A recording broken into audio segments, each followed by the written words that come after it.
राधे राधे दोस्तों, आपका हार्दिक स्वागत है हमारे भक्ति प्रेम रस चैनल पर। हर हर महादेव। आइए आज सुनते हैं प्रदोष व्रत कथा। आज शुक्र प्रदोष व्रत है और इस व्रत में भगवान शिव और माता पार्वती के साथ ही उनके पूरे परिवार की पूजा करने से आपका व्रत सफल होता है। यह व्रत संतान प्राप्ति के लिए और सुख समृद्धि के लिए किया जाता है। प्रदोष व्रत शुक्रवार को पड़ता है तो यह शुक्र प्रदोष कहलाता है।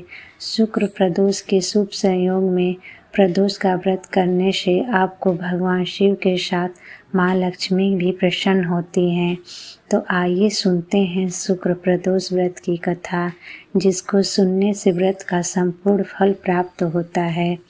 सच्चे मन से अगर भगवान शिव की उपासना करें तो संपूर्ण फल प्राप्त होता है। शुक्रवार के दिन जब भी त्रयोदशी तिथि का संयोग बनता है तब शुक्र प्रदोष व्रत लगता है। शुक्र प्रदोष के साथ चतुर्दशी तिथि का भी संयोग अगर बन जाए तो यह तो और ही उत्तम होता है। शुक्र प्रदोष व्रत के संयोग में पुराण में वर्णित शुक्र व्रत की कथा जो भक्त श्रद्धा पूर्वक पाठ करते हैं। आइए सुनते हैं शुक्र प्रदोष व्रत कथा। सूत जी बोले, प्राचीन काल की बात है। एक नगर में 3 मित्र रहते थे। तीनों में घनिष्ठ मित्रता थी। उसमें एक राजा का बेटा था, दूसरा ब्राह्मण का पुत्र था, तीसरा सेठ का पुत्र था। राजकुमार और ब्राह्मण का पुत्र का विवाह हो चुका था। सेठ का पुत्र विवाह के बाद गौना नहीं हुआ था। एक दिन तीनों मित्र आपस में स्त्रियों की चर्चा कर रहे थे। ब्राह्मण पुत्र ने नारियों की प्रशंसा करते हुए कहा, नारीहीन घर भूतों का डेरा होता है। सेठ पुत्र ने यह वचन सुनकर अपनी पत्नी को तुरंत लाने का निश्चय किया। सेठ का पुत्र अपने घर गया और अपने माता पिता को अपना निर्णय सुनाया। उन्होंने बेटे से कहा कि शुक्र देवता डूबे हुए हैं। इन दिनों बहू बेटियों को उनके घर से विदा करा कर लाना शुभ नहीं माना जाता है।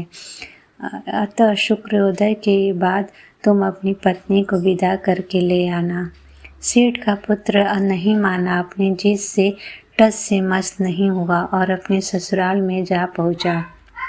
सास ससुर को उसके इरादे का पता चला तो उन्होंने उसको समझाने की बहुत कोशिश की, किंतु वह बिल्कुल भी नहीं माना। उन्हें विवश होकर अपनी कन्या को विदा करना ही पड़ा। ससुराल से विदा होकर पति पत्नी नगर से बाहर निकले ही थे कि उनकी बैलगाड़ी का पहिया टूट गया और एक बैल की टांग भी टूट गई। पत्नी को भी काफ़ी चोट आई। सेठ का पुत्र ने आगे चलने का प्रयत्न जारी रखा। तभी डाकुओं से भेंट हो गई और वे धन धान्य लूट कर लेकर चले गए। सेठ का पुत्र अपनी पत्नी सहित रोता पीटता अपने घर पहुंचा। जाते ही उसे सांप ने डस लिया। उसके पिता ने वैद्यों को बुलाया। उन्होंने देखने के बाद घोषणा की कि आपका पुत्र 3 दिन में मर जाएगा। उसी समय इस घटना का पता ब्राह्मण के पुत्र को लगा। उसने सेठ से कहा कि आप अपने लड़के को पत्नी सहित बहू के घर वापस भेज दो। यह सारी बाधाएं इसी कारण से आई हैं। आपका पुत्र शुक्रास्त में अपनी पत्नी को विदा करके लाया है। यदि यह वहां पहुंच जाएगा तो बच जाएगा। सेठ को ब्राह्मण के पुत्र की बात जच गई और अपने पुत्र वधू और पत्र को वापस लौटा दिया। वहां पहुंचते ही सेठ के पुत्र की हालत ठीक होनी आरंभ हो गई। तत्पश्चात उन्होंने शेष जीवन साथ में ही सुखपूर्वक बिताया और मृत्यु के बाद स्वर्गलोक को चले गए। आइए सुनते हैं शिव चालीसा पाठ। शिव चालीसा पाठ करना बड़ा ही शुभ और लाभकारी होता है। महाशिवरात्रि हो या प्रदोष व्रत, हर दिन और हर अवसर पर शिव चालीसा का पाठ करना कल्याणकारी होता है। महाशिवरात्रि को तो शिव चालीसा का पाठ दिन में 4 प्रहर में 4 बार करनी चाहिए। यह बड़ा ही शुभ फलदायी होता है। श्री गिर गणेश गिरजासुवन मंगल मूल सुजान। कहत अयोध्या दास तुम देहु अभय वरदान। जय गिरजापति दीन दयाला सदा करत संतन प्रतिपाला। भाल चंद्रमा शोभत नीके कानन कुंडल नाग फनीके। अंग गौर सिर गंग बहाए मुंड माल छन तन छार लगाए। वस्त्र खाल बागंबर सोहे छवि को देख नाग मन मोहे। मैना मातु की हवे दुलारी वाम अंग सोहत छवि नारी। कर त्रिशूल सोहत छवि भारी करत सदा शत्रुन क्षयकारी। नंदी गणेश सोहे तह कैसे सागर मध्य कमल है जैसे।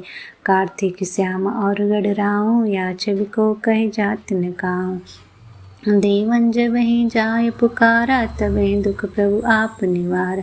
किया उपद्रव तारक भारी देवन सब मिलई तुम्हें जुहारी। सुरत तुरत सडानन आप पठाओ लव निमेष महि मार गिराओ। आप जलंधर असुर संहारा सुयस तुम्हार विदित संसार। त्रिपुरासुर सन युद्ध मचाए सब कृपा कर लीन बचाए।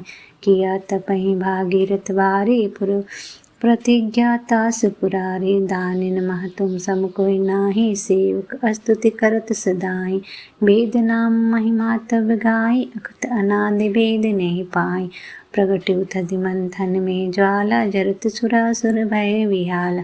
किन्नि दया कर सहाय नीलकंठ तब नाम कहाई। पूजन रामचंद्र जब कीना जीत के लंग विभीषण दीना। सस कमल में हो रह धारे किन्न परीक्षा तब ही पुरारे। एक कमल प्रभु राख जोई कमल नयन पूजन छ सोई। कठिन भक्ति देखी प्रभु शंकर भय प्रसन्न दिए इच्छित वर। जय जय जय अनंत विनाशी करत कृपा सबके घटवासी। दुष्ट सकल नित मोहि सतावे भ्रमत रहो मोहि चैन न आवे। त्राहि त्राहि मैं नाथ पुकारो यही अवसर आनो बार। लय त्रिशूल शत्रुन को मारो संकट से मोहि आनो बार। मात पिता भ्राता सब होई संकट में पूछत नहीं को। स्वामी है एक आस तुम्हारी आयो हरहु मम संकट वारी। धन निर्धन को देत सदाहि जो कोई जाचे सो फल पाए। स्तुति की विधि करे तुम्हारे क्षमा ना तब चूक हमारे। शंकर हो संकट के नाशन मंगल करण विघ्न विनाशक। योग्य तिमुनि ध्यान लगावे सारद नारद शीस नवा। नमो नमो जय नमः शिवाय सुर ब्रह्मादिक पार न पा। जो ये पाठ करे मन लाए ता पर होते है शंभु सहाय। ऋनिया जो कोई हो अधिकारी पाठ करे सो पावन हारी। पुत्रहीन कर इच्छा जोई निश्चय शिव प्रसाद ते होई। पंडित त्रयोदशी को लावे ध्यान पूर्वक होम करावे। त्रयोदशी व्रत करे हमेशा ताके तन नहीं रहे कलेशा। धूप दीप नैवेद्य चढ़ावे शंकर सम्मुख पाठ सुनावे। जन्म जन्म के पाप नसावे अंत धाम शिवपुर में पावे। कहे अयोध्या दास आस तुम्हारे जान सकल दुख हरो हमारे। नित्य नेम कर पातहि पाठ करो चाली। तुम मेरी मनोकामना पूर्ण करो जगदीश। मगसर छठी हेमंत ऋतु संवत 64 जान। स्तुति 40 शिव ही पूर्ण शिव जी की आरती। ओम जय शिव ओंकारा स्वामी जय शिव ओंकारा। ब्रह्मा विष्णु सदाशिव हरिदांगे निधारा। ओम जय शिव ओंकारा एकानन चतुरानन पंचानन राज। हंसासन गरुड़ासन वृषवाहन साजे। ओम जय शिव ओंकारा। दो भुज चार चतुर्भुज 10 भुज अति सोहे। त्रिगुण रूप निरखत त्रिभुवन जन मोहे। ओम जय शिव ओंकारा अचमाला बनमाला मुंडमाला धारी। त्रिपुरारी कंसारी करमाला धारी। ओम जय शिव ओंकारा। श्वेतांबर पीतांबर बागंबर अंगे। सनकादिक गरुड़ादिक भूतादिक शंगे। ओम जय शिव ओंकारा। करके मध्य कमंडल चक्र त्रिशूलधारी, जग करता जग भरता जग संहार करता। ओम जय शिव ओमकारा। ब्रह्मा विष्णु सदाशिव जानते अविवेका, प्रणवाक्षर के मध्य तीनों एका। ओम जय शिव ओमकारा। पर्वत सोहे पार्वती शंकर कैलासा, भांग धतूरे का भोजन भस्मी में वास। ओम जय शिव ओमकारा। जटा में गंग बहते हैं गलमुंडल माला, शेष नाग लिपटावत ओढ़त मृग छाला। ओम जय शिव ओमकारा। काशी में विराजे विश्वनाथ नंदी ब्रह्मचारी, नित उठत दर्शन पावत महिमा अति भारी। ओम जय शिव ओमकारा। त्रिगुण स्वामी जी की जो कोई आरती गावे, कहत शिवानंद स्वामी नवांचित फल पावे। ओम जय शिव ओमकारा। जय शिव ओमकारा। हर हर महादेव।